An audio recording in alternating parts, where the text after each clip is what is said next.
kagikan kasa nga bilib. Dili mapalit, dili masukod sa panahon. Apan, ngano man nga karon murag napasagda. Ngano nga ang kaugalingon nato maoy aton kalimtan. Dili kinibutang nga mapalit sa kwarta. Dili masukod sa kadato o sa lista. Kay matag pulong nga atong ginasulti, nagpakita sa atong sinugdanan. Pulong nga sa una kusog og klaro.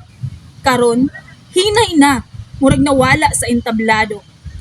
Sa matag lito, naay kasaysayan nga nagtukan. Apan sa matag kalimot, naay naputol na kagikan. Dili lang kinidila, kundi kalag sa kultura.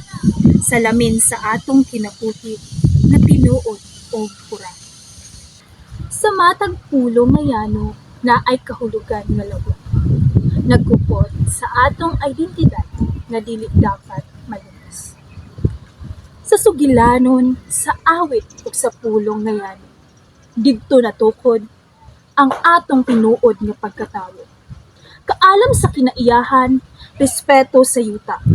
Tanan gipasa pinaagi sa dili. Apan karon, unsay nahitabo sa atong henerasyon? Ngano nga ang atong pinulungan murag nahimong opsyon. Maayong buntag, napulihan sa laing sinultian. Murag mas taas pa og bili ang dili nato kaugalingon nga pinulungan. Ngano man nga ang atong gikaulawan, ngano nga ang dili ato maoy atong gipili o gipangga man.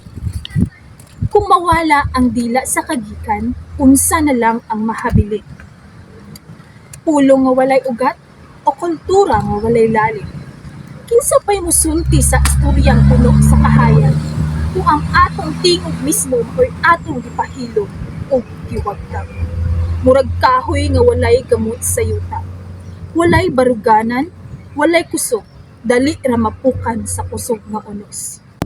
Apan paminaw, dili pa ulahi ang tanan. Kay samtang naa pa kita, naapay kahigayunan. Buhion ang pinulungan, ayaw kini ikaulaw. Kay kini ang atong garbo, dili angay ipanglingman. Isulti, ipadayon, ipasigarbo sa tanan. Kay ang matag pulong, usa ka panalipod batok sa kalimot. Ang matag istorya, usa ka suga sa kadulong. Nga magpabilin nga hayag bisan pa sa kalibutan nga naglipong ug nagkagubot. Dila sa kagikan, dili kini kahuyang kundi kusog. Dili kini karaan kundi pundasyon sa atong kaugmaong musutog. Gasa kini nga gitugyan dili para kalimtan, kundi ampingan, buhion ug ipadayon hangtod sa umaabot nga henerasyon.